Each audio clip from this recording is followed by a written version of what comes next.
do this? Because while we're trying to remember certain things you say, you keep spitting off more of them. Or I come in with the next like 7 after you just did 6. Well, like, I'm trying to think, like, I try and repeat them in my head so I don't forget them. Okay. And then while I'm repeating them in my head, you're still saying them. Ah, all right. This class is falling together nicely.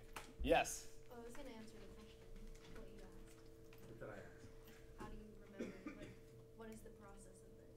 Okay. All right. So what is the process of this? I was going to say it's part of short-term memory. You only, like, memorize it for 30 seconds, and the selective attention is, like, we memorize the first few numbers because we, like, internally, like, take them in our head to think about it, and then we get lost when you keep going with the numbers because we don't have enough time to internalize all of them. All right, perfect. So I will talk about this again, but you're right, okay? Something's happening in our short-term memory, and you're not catching all of it. But for some reason, you're able to get the first few. We'll talk about why that is. All right, so for Chapter 6, we're diving into memory. What is memory like? How does memory work? How is our memory fallible? Meaning, how is it sort of misleading? Okay, so we'll talk about the 3 processes of memory and the different modes of how it is that our memory works. We'll look at how our sensory memory works. We'll look at what short-term memory is and how it affects us and how it is different from our working memory. We'll talk about long-term memory and how long-term memory is different from the other types of memory. We'll look at the various types of long-term memory, so non-declarative and declarative long-term memory. And we'll look at how information is stored in our long-term memory when sort of how it all is organized together. We'll talk about what kinds of cues can help people remember some things.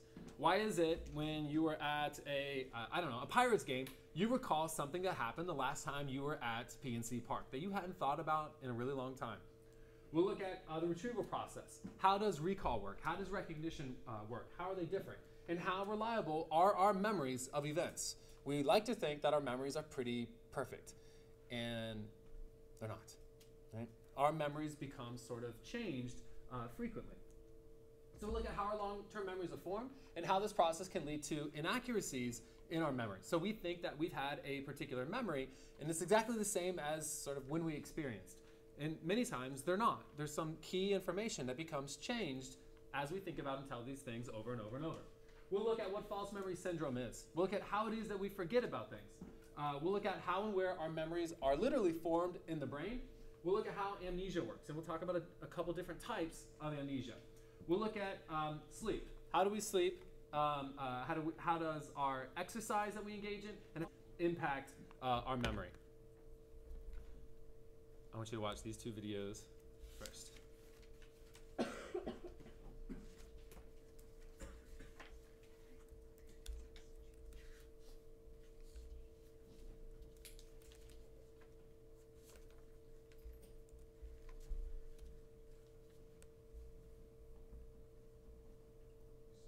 Okay, a lot of us remember what we did last weekend, or we Hold on. remember what we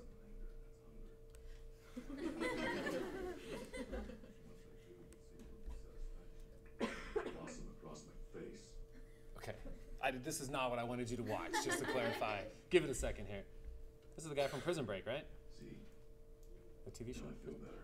Make your tummy happy. Again, this is not what I wanted you to watch. All right, here we go. The USA Memory Championship was in New York this weekend. Over 50 people fought it out, and Ron White, a Navy reservist from Grapevine, Texas, emerged as this year's winner. Good morning. Morning. I just handed you a deck of cards. I asked you to try and memorize the order of the cards. You feeling pretty good about it? I'm feeling pretty good. I got most of the way through there. Most of the way through? Say all he did was I step started at the over top. there and just concentrate during the commercial break. So All right, let's so you see. started on this? This side. At this side. All right, so This what's side. the first card? Should be the 2 clubs. All right, that's right. What's the second one? The 10 of spades. Show us. Right. We don't believe you, Harry. All right, I'm just I believe you. All right, I'm going to throw the cards right down there. What's the next one? 7 of clubs. All right, that's right. 5 of clubs. Of course. 3 of spades. Yeah. 2 of spades. Uh-huh. 8 of Crazy. spades. Uh-huh. 10 of diamonds. Ace of spades. Yep. Okay, I think we believe Jack of you. clubs. All right. 4 of diamonds. Okay. 10 of hearts. Yep. 5 of diamonds. Yes. 9 of clubs. Yep. Queen of clubs. Yes, sir. 8 of clubs. Yep. 6 of hearts. Yep. 9 of hearts. 2 of hearts. Yes. Queen of hearts. Wow. How do you do that? It's magic. How? Really? How? It doesn't fit in my brain how you do Well, that. I have a person assigned to every card. I also have a verb assigned to every card and a noun assigned to every card. So for the first card I see in a series, So how he does this? The first person I saw was the 2 of clubs with Shania Twain. So 2 of clubs with Shania Twain. I see Shania Twain. Then the next card was 10 of spades. The verb for 10 of spades is coaching. So I see her like coaching. And then the third card was a 7 of clubs, and my noun for the 7 of clubs is a mountain. You took Shania a course Twain in coaching this. mountains. You took a course in this when you were how old? 18 years old. And you've gotten better and better and better and better, right? I continue to get better because I continue to practice. It's all about the practice. It And is. you apply this to anything and everything. Names and faces, giving speeches without notes, memorizing chapters of books, anything at all. All right, so we have this chart of numbers, remember, from a long time ago, like it seems like 100 years ago? Well, I'm going to put this chart up, and we're going to see if you remember what the order of the numbers is. Okay. Ready? Yes. Okay, fire away. That number was 3248128972, and then 5683241542, and then after that it was 4326591348. And then after that it was 89321576532384513691. That's crazy. Do you gamble? He's banned in the casinos. No, but really, you're probably banned in casinos. Well, if we keep it quiet. Alright, you leave Vegas next weekend. Just kidding. Very impressive. Thank you so much for being here. Thank you very much. All right, there's one. What do you think? Isn't there like a card game that you can play? Like I went to the zoo and I saw an ant, and then the next person's like, I went to the zoo and I saw an ant and a bear. Yes. All right, and that's kind of what he is doing here, right? He's assigning cards, either a person or like a noun or a number or something, right? Here we go, one more. What does he do that for? Okay. He's doing it as he's memorizing it. So he creates a story in his mind, right? Is what he's saying. As I see Shania Twain coaching this mountain, like everything is associated with those things. Because if you don't, how do you know that the card is associated with it? Like, because that's more memory. If you think about it, I mean, if he's just making it up on the spot. Practice. Unless he has those associations built in, that's how he remembers it, right? That's It's what I like thought, but whatever the Queen of Spades is Shania Twain, or whatever it is that how he does these things, right? Maybe he's already got those sort of pre-scripted in his mind. He's memorized those associations. Does that make sense? All right, one A more. lot of us remembering what we did last weekend, or even really what we had for breakfast, can sometimes be a stretch. But for one Bay Area man, memory is not only a gift, it is a serious competition as Yes, well. indeed. He is the U.S. representative at the World Memory Championships next month. NBC Bay Area's Bob Riddell sat down with the memory master for a look at his amazing gift that you won't soon forget. Get set, go. How long would it take for you to memorize the order of a shuffled deck of cards? An hour? Chester Santos can do it in under 5 minutes. So Queen of Clubs, King of Spades, and Ace of Clubs.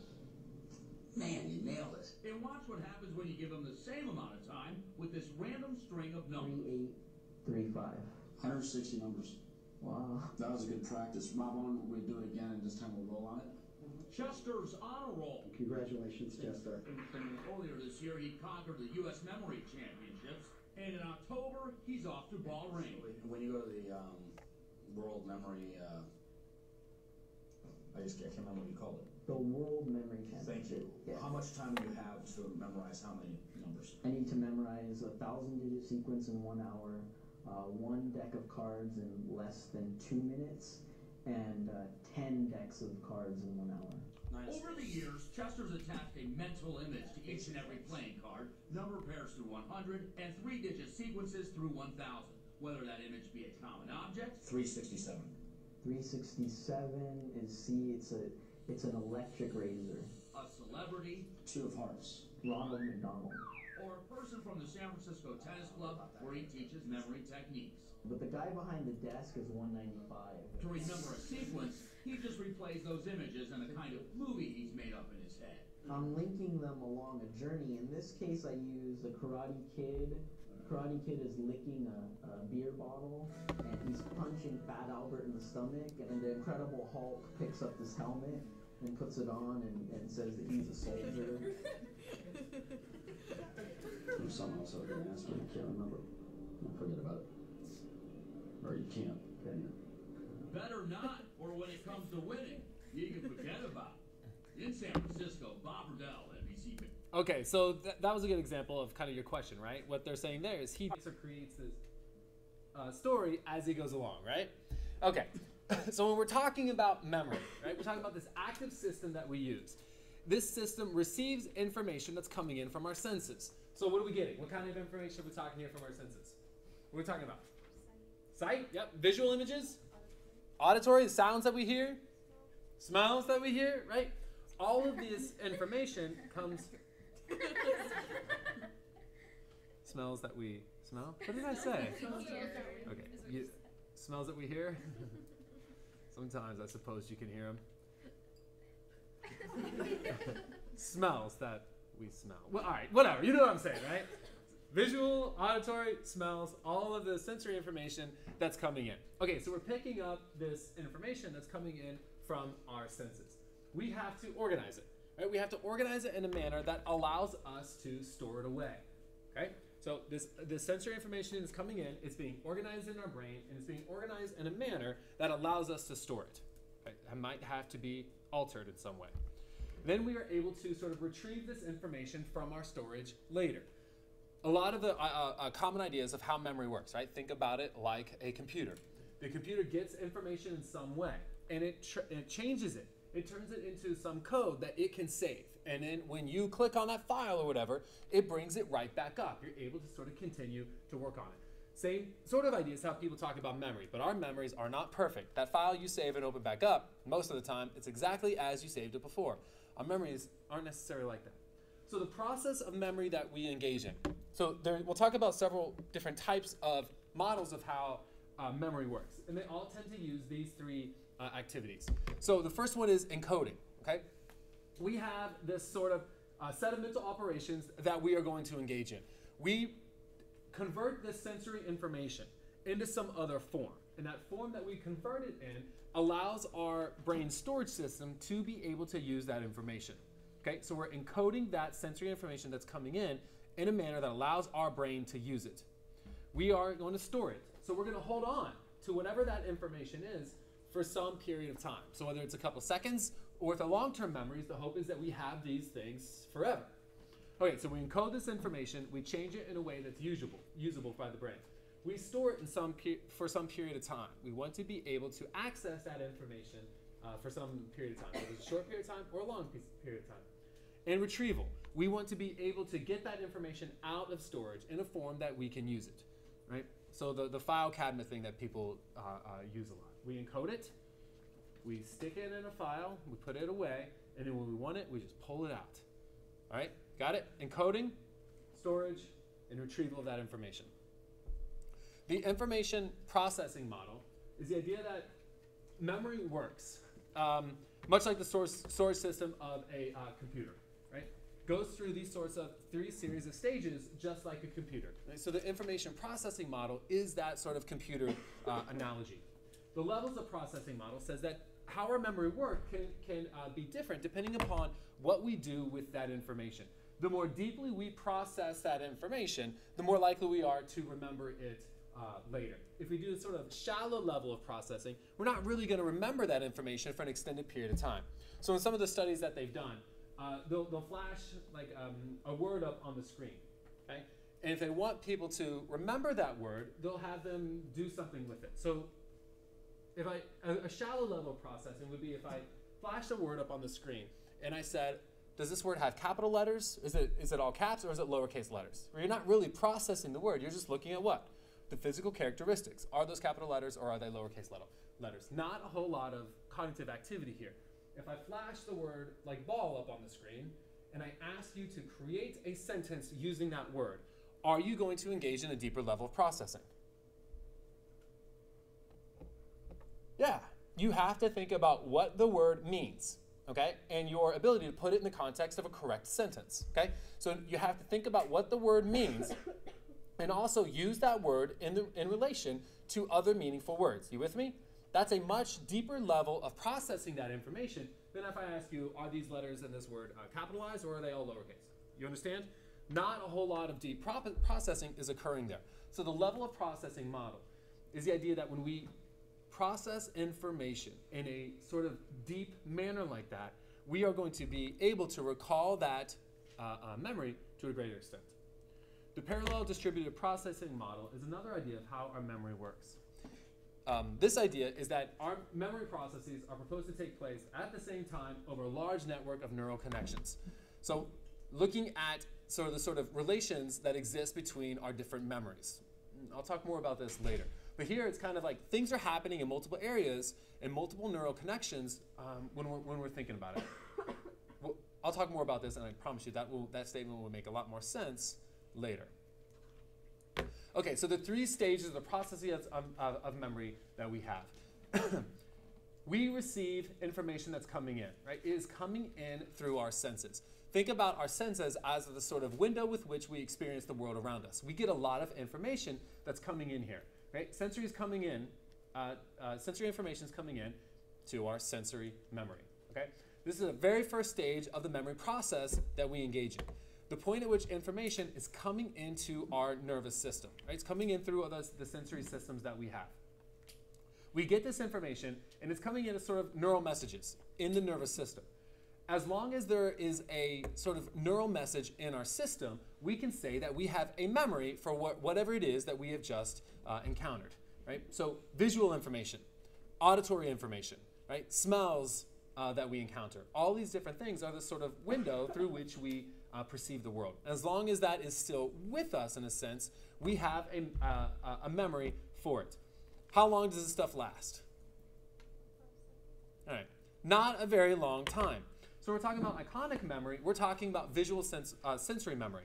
What we are seeing. It lasts about a fraction of a second. So it doesn't stay with us for a very long time. The capacity, though, is fairly big. It's everything that we can see at one particular moment in time. The reason that it's so short is that we are always encountering new information. So as things are entering into our iconic memory, it is quickly being replaced by other incoming information. If you don't attend to it, it's going to be masked very quickly, right? More recent information comes in and sort of replaces what it is that we've just sort of seen, right? So iconic memory, that visual stuff we see, doesn't last very long because we are always receiving new information. You with me? And as that new information is coming in, it's masking over all of the previous stuff. So our memory here is very quick.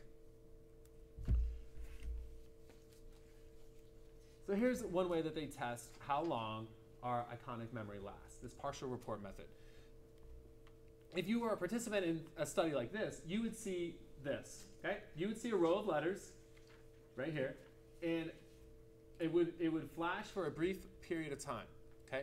And then it would vanish, and you would hear either a high tone, a medium tone, or a low tone. And depending upon which tone you heard, you were supposed to report which one of these rows, right? So if I showed you these three, and you heard a low tone, when they were off the screen, which line am I asking you to remember? All right, SBAX, right? So as soon as you hear that tone, you would report what it is that you had just seen. The longer you wait, the more poorly people perform at this task, right? That is what's happening with masking. We see this for a brief period of time, and if we're asked to sort of respond, as long as that is still in our sensory memory, we can do it, right? We're fairly good at it. So delay and signal, right? The longer it is you wait on that tone, the poorer people perform because of masking. Other information is coming in and replacing this. You with me? So iconic memory, as long as it's sort of in our system, we can be said to have something for it. Eidetic imagery. So who has ever heard the phrase, I have a photographic memory? What are people saying?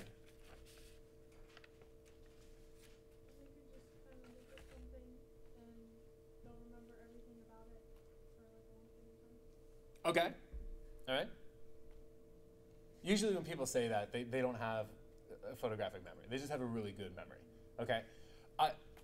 When people talk about photographic, they usually are referring to something like eidetic imagery. With this thing, what people are able to do is they could look at a piece of paper and then turn and look at like a white wall, and they could literally see that piece of paper on that wall for an extended period of time. So it's going to last 30 seconds or more, that I can still see the image of that page on that blank wall, okay? It is common, or it's at least not rare, amongst kids, but that ability seems to diminish in people as we get older. So many people are able to do that as kids, but as we get older, we lose that sort of ability. Typically, when people are talking about this photographic memory, they're using the phrase incorrectly. What they mean is, I have a really good memory. This is the sort of thing that people would be looking for. Your ability to look at a page of a book and then look at a white wall and literally continue to read off that page, okay? Echoic memory refers to what we've just heard, right? A memory for something that somebody has just said. Our capacity here is everything we can hear at one moment. So it's a little bit smaller than the capacity of iconic memory, but it does last a little bit longer. So after we hear something, it kind of resonates around in our head for 2 to 4 seconds. So if you've ever been watching TV and your mom or your dad says something to you, like dinner's ready soon, or we're about to eat, and you pause for a second and you're like, what? Oh yeah, I'll be right there, right? You didn't attend to that information immediately, but it's like it bounced around in your head for a little bit and you could still pay attention to it. This echoic memory allows musicians to tune their instruments. It allows us to have meaningful conversation. I can listen to what you have said and I can make sense of that and I can respond in kind to what it is that you have just said to me, okay? 2 to 4 seconds, so it lasts a little bit longer than our sort of visual images that we get. Okay, so all this information that's coming in from our sensory system, how do we move it into our short-term memory? We have to pay attention to it, right? All this stuff we encounter throughout the day enters our sort of window out to the world. We can't pay attention to everything. We will choose what it is that we are going to pay attention to, right? And how we move something into the next sort of stage of the memory process is by paying a great deal of attention to it. Amongst all the competing stimuli that we are getting, we pay attention to this one thing. We move it into our short-term memory system. So the short-term memory system is where we are able to hold something for a small period of time while we are using it, right? So it can last up to 30 seconds if we don't rehearse it. We can keep something in our memory for about 30 seconds. So we choose to pay attention to something very specifically amongst all this other competing stimuli, and as long as we do that, we have it for about 30 seconds. If we want to keep it in our memory, we have to sort of start repeating it, okay? To keep it in our memory. So our selective attention is our ability to focus on this one piece of sensory input. We're getting all kinds, but we're choosing to pay attention to this one particular thing. Okay, and many times we can be doing something, like the cocktail party effect is when we are having a conversation with somebody in a crowded room, but I'm still paying attention to just you. I am still getting this sensory input from all the conversations that are happening around me, right? But I'm not paying attention to those things, but that information is still sort of coming to me. What happens if you hear your name? Does it grab your attention? You're like, hold on, somebody just said my name, right? Amongst all this other information, you have no idea what the conversation is about. You want to know now because your name was said, right? All this competing stimuli, you hear your name and it grabs your attention. You focus on that. It came into your sensory memory and you grabbed it and pulled it into your short-term memory. Hold up, somebody just said my name. What's going on here, right? Selective attention. We move something from our sensory memory and start working with it in our short-term memory.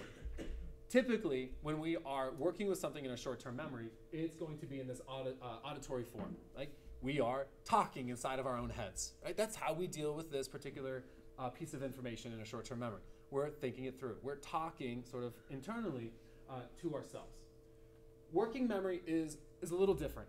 When we're talking about working memory, we're talking about the information that we are sort of attending to right now in our short-term memory system. The sort of analogy that people like to use is, if you think about your short-term memory system as like your sort of desktop, right? The working memory is what you were doing at this particular moment in time. There's other things on your work desk, right? The other information that's in your short-term memory, but what you're working on right now is really kind of your working memory, what you're paying attention to. You with me? All right. So what we did at the beginning of class is this digit span test. And this is how they will work with short-term memory, where we read a series of numbers out loud to people to see whether or not they are able to recall them, right, in the order in which they were presented to us. What we're doing here is testing the sort of capacity of somebody's short-term memory. How much information can they hold in their short-term memory in one particular moment in time? For most people, the magic number is about 7 plus or minus 2. So from 5 to 9 pieces of information we're able to attend to in any one particular moment in time. Some people it's more like 5, some people it's more like 9. But for this moment right here, in my short-term memory system, I'm able to work with about 7 pieces of information. What do we have? We started to lose people at about 9, right? What happens here, right? As you start paying attention to the numbers that were read first, you lose what? You lose focus on what else you're saying. Okay, so keeping your short-term memory. I said them, were you sort of saying them in your head, right? Trying to remember them in your head. What do you start working with initially? The numbers that are on the front end. So as you're repeating them, and I'm saying more and more, you're losing the ones at the end, right? But you're remembering better the ones that happened in the beginning. The first things you started repeating over and over in your head, okay? 7 plus or minus 2 pieces of information at one particular moment in time, which works well since the vast majority of our phone numbers are 7 digits, right? So as somebody's telling you their phone number, what are you doing? You say in your head, right?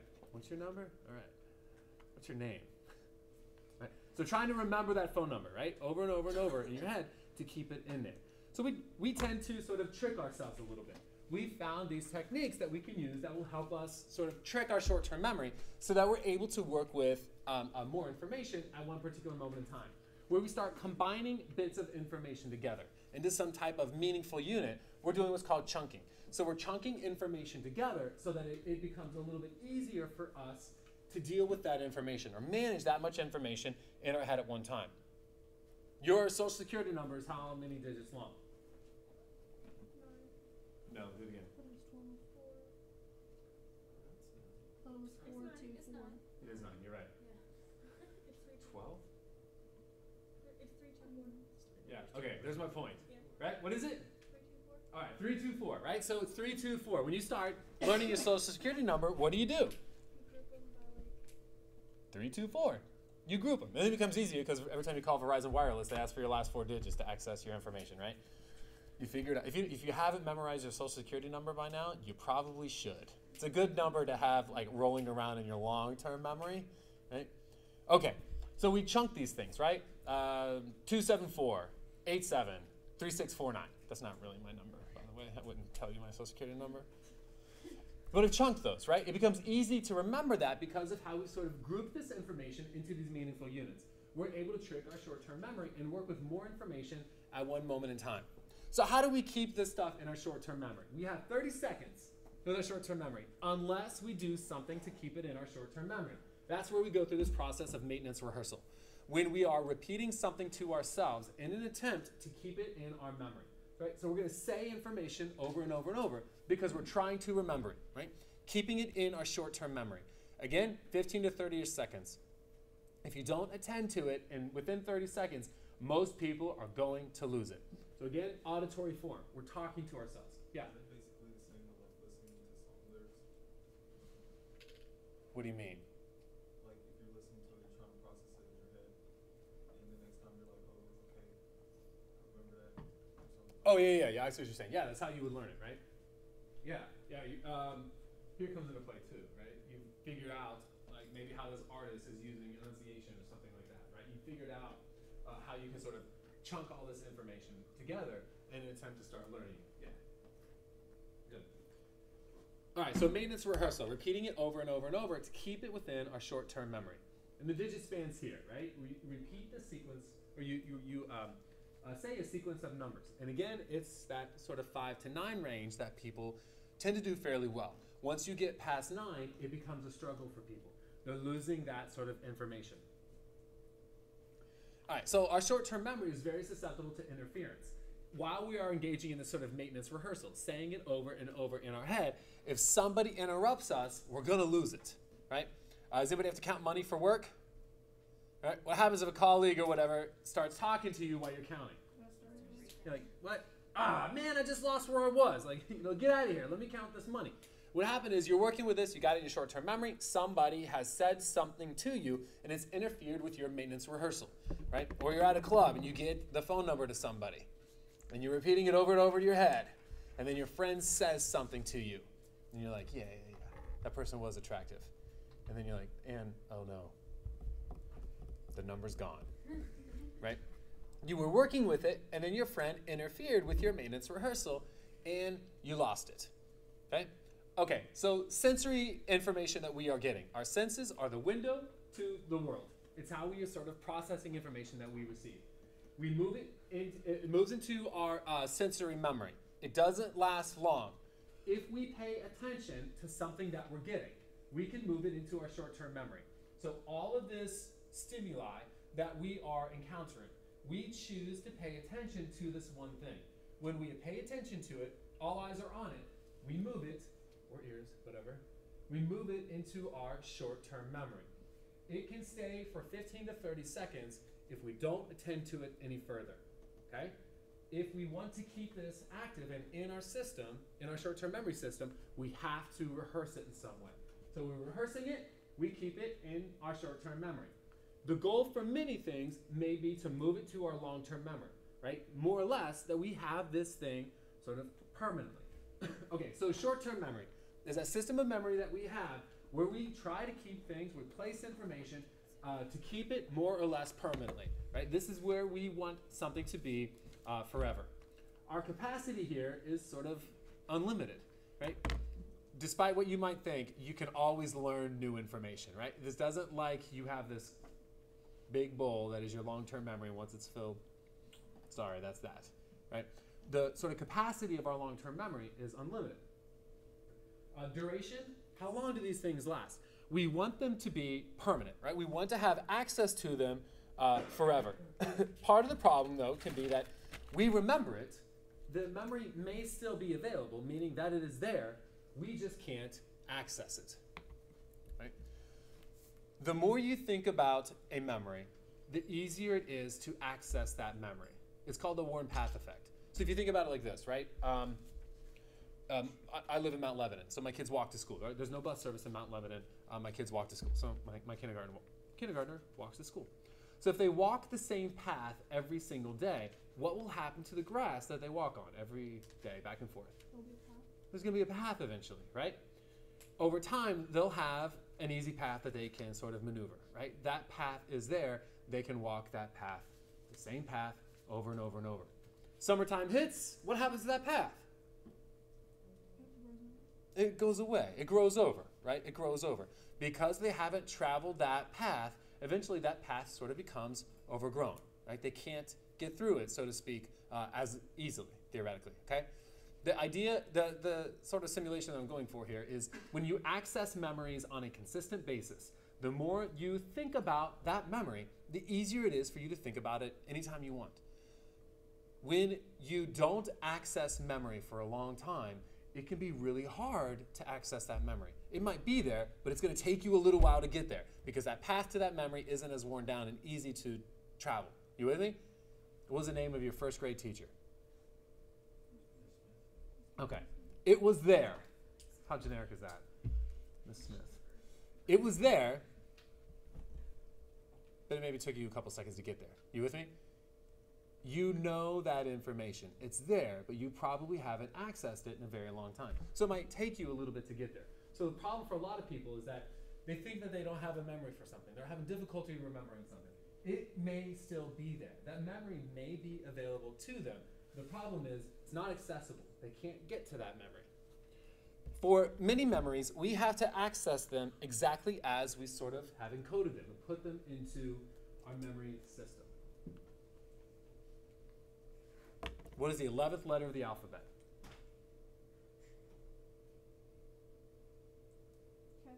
K. Good job. It's K. Let me guess how you got there. How many of you were singing your ABCs? Yeah. Why did you have to sing your ABCs? That's how it was taught in kindergarten. It's how we're taught, right? The repetition of that, saying those things over and over and over, that is how we have like encoded that memory. Rote memorization, when we say something over and over and over. So it ends up looking something like this, right? You have memories, but they're sort of in isolation and not connected to other memories. This is what happens with rote memorization. We have a memory, but it's not connected to anything else. So when I ask you, whatever it was I asked you, the 11th letter of the alphabet, how do you get there, right? You think about it, and you access that information exactly as you encoded it. So you start singing your ABCs, right? To get there really fast, or somewhat fast, right? When we have memories that have been put in through rote memorization, we access them and get to them exactly as we encoded them. I'll come back to that idea. Okay, so elaborative rehearsal is another method that we can use with the formation of long-term memories. So rather than sort of rote memorization, with elaborative rehearsal, what we're going to do is we're going to transfer information that is in our short-term memory into our long-term memory by making that information meaningful to us in some particular way. If we're able to make this information more meaningful to us as an individual, the easier it is to recall that information later. Other memories. This, when I access this memory, what else becomes activated here? Nothing. It's not connected to other memories. Look at this situation here, though. Here we have a different situation. So let's say this cluster over here, this gray cluster right here, are issues related, like memories I have related to my grandpa, right? If I access this memory, it can access this memory, which can access this memory, which can access this memory, which can get me thinking about something completely different, but it's connected to this sort of network of associations that I have when it comes to memories, which may make me think about this, which may make me think about this. You with me? So with rote memorization, we have to jump to this exactly as it exists in some psychological space. This, as I'm thinking about something, all of these other memories can become activated for me. It's difficult to recall these things in and of themselves. But the more we embed memories through elaborative rehearsal, we can connect them to other meaningful information. You with me? All right. So when we connect it to something that's already known, we engage in this process of elaborative rehearsal. It becomes easier for us to access that memory, and we can access it through various routes. We're also better at remembering things that are important to who we are. Right? What's the capital of Kentucky? What? What? No. Come on. It's Frankfurt. What is the capital of Vermont? What's the capital of California? Okay. What's the capital of Pennsylvania? Why can you guys tell me the capital of Pennsylvania faster than I can? Why can I tell you what the capital of Kentucky is right away? What? You have most memories. Okay. I have a connection to Kentucky that you don't have. You have a connection to Pennsylvania that I don't have yet. Right? And my friends are telling me that I'm becoming more and more of a yinzer every day. Okay, so this self-reference effect is the idea that when we have memories that are connected to us, they're important to who we are as individuals, we are much better at sort of remembering that information when it's attached to our sense of self, right? So you might have a friend who's describing something that happened when you were in high school, and you have zero recollection that that ever happened. But your friend is kind of the center point of that whole event that occurred. Why does she or he remember it, and you have no idea? You have no recollection that this thing occurred. Whom was it important to? Them, to her, to him. They have that memory vividly because it's important to them. It's not important to you, so you don't really have that sort of strong memory for that. All right, so rote memorization, we have to access it exactly as we encoded it. Elaborative rehearsal, we connect it to other information that we already know, or to make it meaningful to us in some way. And in this network, anytime a memory here becomes activated, it could impact this memory that's all the way over here because of the connections that exist between memories. Good? Okay, so different types of long-term memory that we have. Non-declarative, or this sort of implicit memory that we have. Give me a second.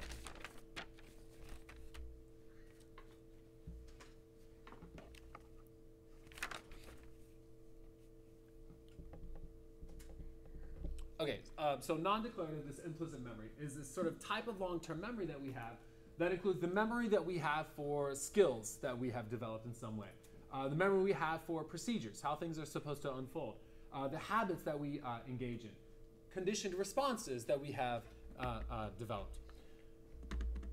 These sorts of memories that we have aren't really conscious, but they're implied that we have them because we are able to perform them. Right? Our behaviors show that we are able to perform them. Your book is a good example of tying your shoes, right? You obviously know how to do it because you do it every day. So you have a memory for it. But try teaching somebody how to tie their shoes without demonstrating the behavior for them. How would you do it?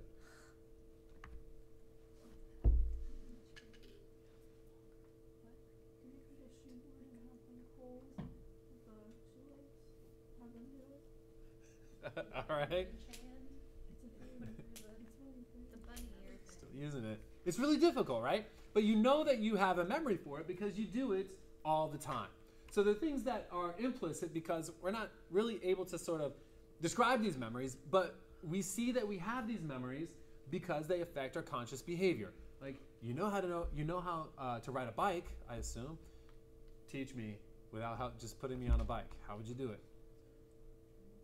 It's really hard, right? It's really hard to even consider these sorts of things. But we know that we can do it because we can perform the behavior.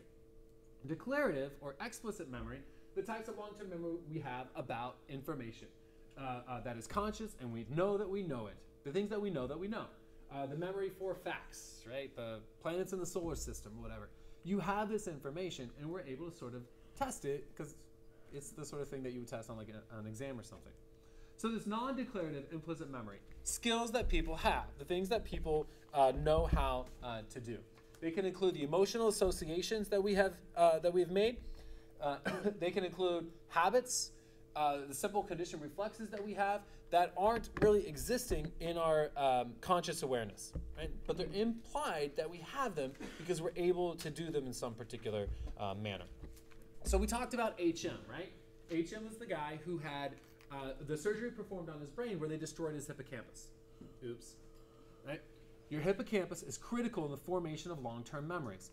So what was interesting about HM is that he wasn't able to form a sort of long-term explicit memory, a declarative memory.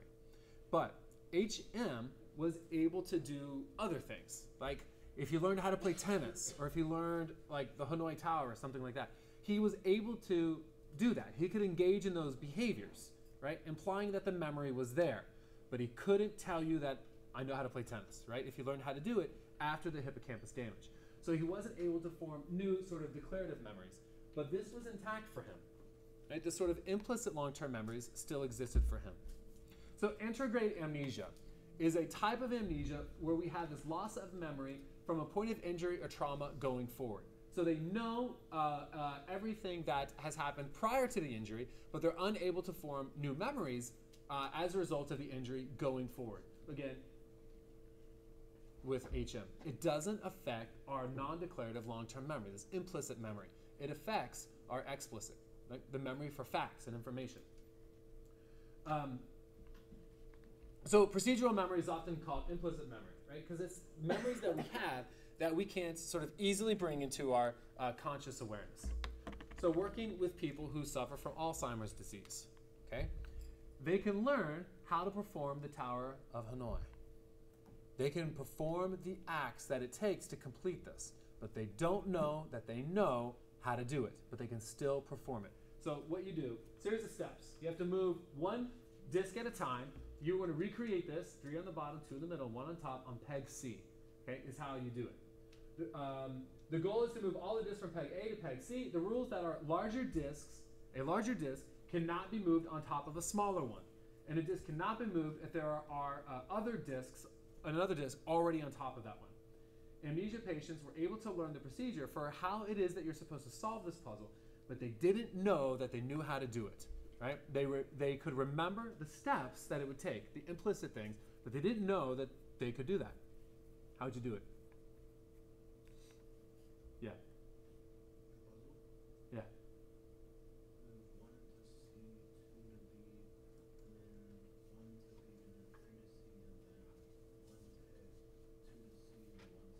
Good job. That's exactly how you do it. You guys follow that? Good job, Miles. All right. So it's a sequence of steps that you would engage in to complete the puzzle. They learned how to do it, but they didn't have that sort of explicit memory that I know how to engage in this behavior. So that declarative, that explicit memory, are all the things that people know that they know, right? All this information that we have about facts. When we talk about semantic memory, it's a declarative type of memory that contains all of the general knowledge that we have, right? Knowledge of how language works, being able to form grammatically correct sentences, information that we learn sort of in our formal education. And we have this episodic memory, a memory that contains personal information about us that's sort of not readily available to other people. The daily activities that we engage in, the events that we have experienced throughout the day. It's stuff for us that other people sort of aren't privy to. Right? So semantic memory, this is like what Jeopardy tests, right? Information about, information that you would see in like a formal education setting. Right? But that episodic memory is stuff that's really unique to us, the events, the things that have occurred and happened to us as individuals. All right, so semantic and episodic memories are form this explicit memory, right? The things that we know, the information that we are able to bring into our sort of conscious awareness. Explicit memories can be forgotten, right? But could be recalled later. Again, they are still available, but the problem is they've, for whatever reason, become inaccessible for us. We have to figure out how to access that information. Implicit memories are really hard to bring into our conscious awareness, okay? Like balancing on a bicycle. You know how to do it, but it doesn't really come to memory easily. The behavior does, but how to do these things isn't sort of easily brought to memory. So explicit, those things that we know. Implicit, outside the conscious awareness. So long-term memory, two types of memory systems here. Declarative memory, explicit memory that we have, episodic memory, the events that you have experienced individually, and then semantic memory, facts, the general knowledge and information that we have. And then we have the procedural memory, this implicit memory, motor skills that we have, habits that we have developed, all these sort of classically conditioned reflexes that have developed within us that lie outside of our conscious awareness. All right, so long-term memories become organized in a fashion where things that are related to one another become sort of closely connected to one another. Concepts that are similar become more closely connected to one another. The semantic network model is kind of what we were looking at earlier. So this model of memory that assumes information is stored in the brain in a very sort of connected and meaningful fashion. Concepts that are related to one another are literally stored physically closer to one another in our brain. And retrieval cues can stimulate this sort of remembering for us. If we activate one memory, we can get to other things. So an example of a semantic network that involves something like animals. Right? Animal has skin, can move around, it eats, it breathes, and all of these other aspects related to animals in some way are connected in this sort of meaningful association with one another. You with me? So accessing one thing could access all of this other information for us. Again, they're organized in some meaningful fashion. And those things that are more closely connected with one another physically end up being more closely connected and stored next to one another. There's another one, right? Red, right? Other things that are associated with this sort of color of red. Sunsets, sunrises, clouds in the sky, maybe cherries, which are also connected to apples, which are also connected to pears. They kind of look a little bit like an apple. Fire, right? Well, houses catch on fire. Fire engines put, right? All these things become connected with one another. So if we access one thing, it can end up accessing all kinds of other information that we have stored. So how do we sort of engage in this? What helps us remember information? A retrieval cue is any stimulus that we encounter that allows us to remember some information. Encoding specificity is important. The tendency to remember information better or is improved if we are asked to recall that information in the same place or in the same psychological state. Right? So maybe you've had an argument with your significant other. And maybe you or your significant other, in the course of this fight, bring up all the other stuff that you were arguing about the last time you fought. Why are you doing this? Why are you doing this?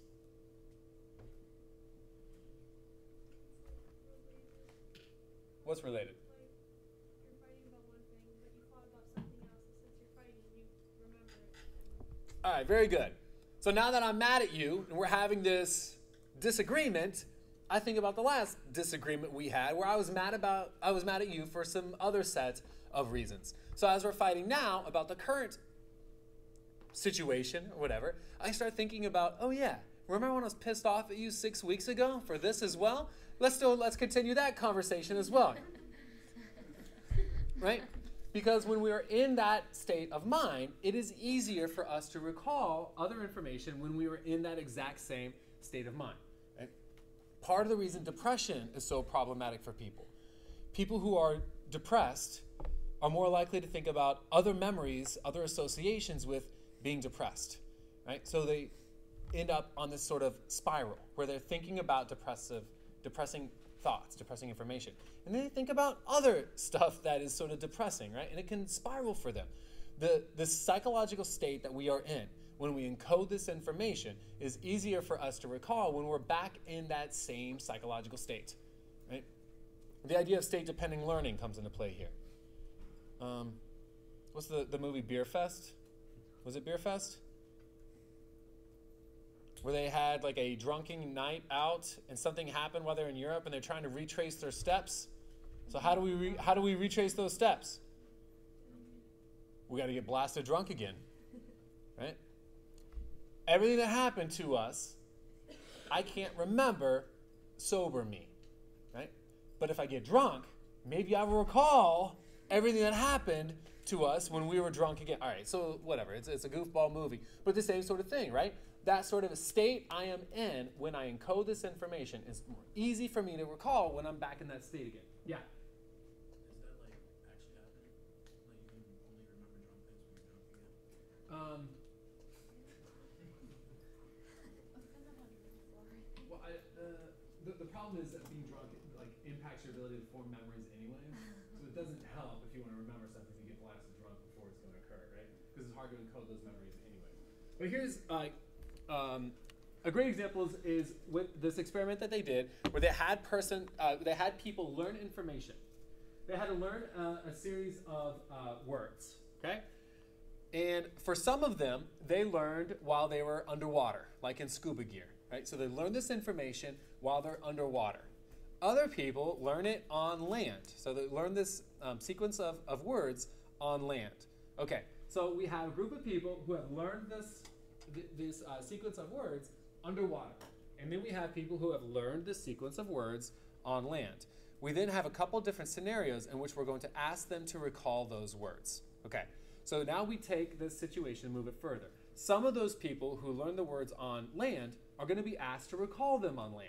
Some of those people who learned those words underwater are going to be asked to recall them underwater. And then we switch some of those people. So some who learned on land are going to be asked to recall the words underwater. And some of them who learned them underwater are going to be asked to recall them on land. So the exact same amount of time has passed for all these people. What you see is that people do better when they're asked to recall this information when they're in the same environment in which they learned it. So our people who learned on land were much better recalling the word sequence when they were on land. Our people who were underwater did much better when they were underwater when asked to recall them. What we see is that when people learn them on land and then we're asked to recall them underwater, we see a decrease in performance here. People who learned underwater who were asked to recall on land, we see a decrease in performance, right? So think about high school, right? Same classroom all the time for many of your classes. Did you ever have to take an exam outside of the classroom where you spent all day there learning this information? Does it feel weird? Yeah, it can impact some of the memory processes here. You're more likely to remember some of that information if you were asked to recall it in the environment in which you encoded it. It felt weird because it could impact you, right? So asking people to perform a behavior outside of the context or to call a memory outside of the context in which they learned it becomes really difficult for people.